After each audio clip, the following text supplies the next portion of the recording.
boa tarde a todos. Cá estou eu, uma vez mais, para responder a dúvidas apresentadas pelos benfiquistas no site oficial da nossa candidatura. Hoje vamos responder a 4 questões, começando por uma enviada pelo André Miguel relacionada com os processos sociais. O André pergunta-nos se é possível levar o Porto a tribunal por espionagem industrial com consequências na Liga. Meu caro André, com o que sabemos neste momento, os advogados do Benfica desencadearam as ações que melhor entenderam em defesa da nossa instituição. Se pode ou não existir matéria a nível disciplinar decorrente dos processos em causa, é algo que só eles saberão, pois a informação que temos sobre os processos em si é insuficiente a esse respeito. Temos que esperar e acreditar sempre que estão a fazer o melhor. Necessitamos esperar por mais desenvolvimentos, até porque já há condenações em última instância, mas aguarda-se a quantificação para efeitos de imunização ao Sport Lisboa e Benfica. Ao nível disciplinar em concreto, podemos correr o risco de saber algum detalhe fora de tempo e que venha a ser considerado prescrito ou abrigo dos regulamentos. O que eu posso garantir é, se formos eleitos, iremos rever todos os processos que existam, Porto ou outros, e atuar em defesa dos interesses do Benfica até ao fim. E a segunda pergunta é-nos trazida pelo Nuno Leite, relacionada com os custos da SAD. O Nuno Leite afirma que o descontrole de custos na SAD é um dos fatores que mais pressiona a venda de jogadores, o que pretendemos fazer para racionalizar os custos operacionais na SAD.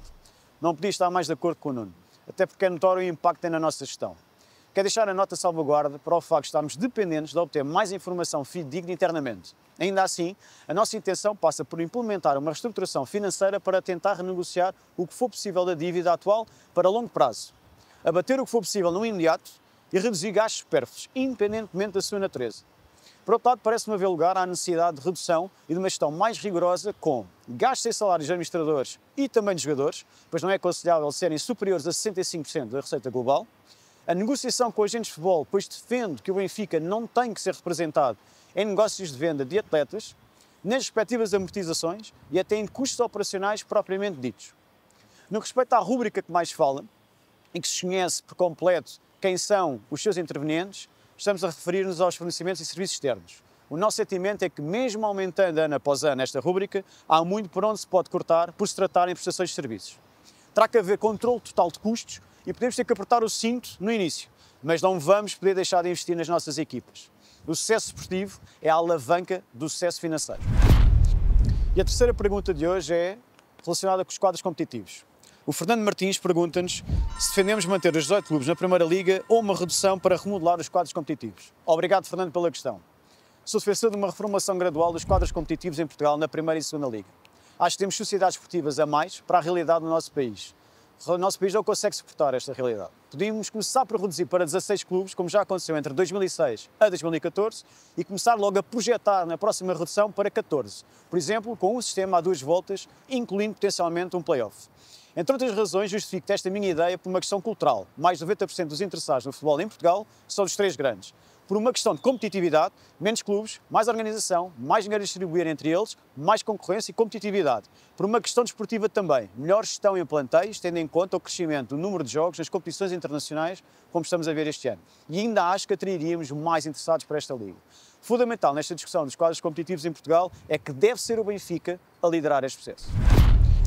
A quarta e última pergunta traz-nos o João Sousa. Se fosse presidente do Benfica, apoiarias Pedro Proença para a presidência da Federação Portuguesa de Futebol?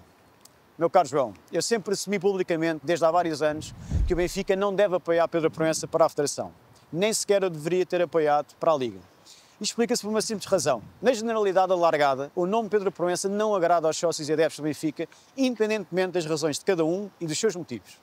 A partir daqui, e o que o Benfica tem que fazer, nas pessoas dos nossos dirigentes, é respeitar a vontade dos sócios. Eu defendo, aliás, que o Benfica deve convocar uma Assembleia Geral para que os sócios possam pronunciar sobre os nomes candidatos às entidades que o Benfica integra, Liga, Federação e Associação Futebol Lisboa.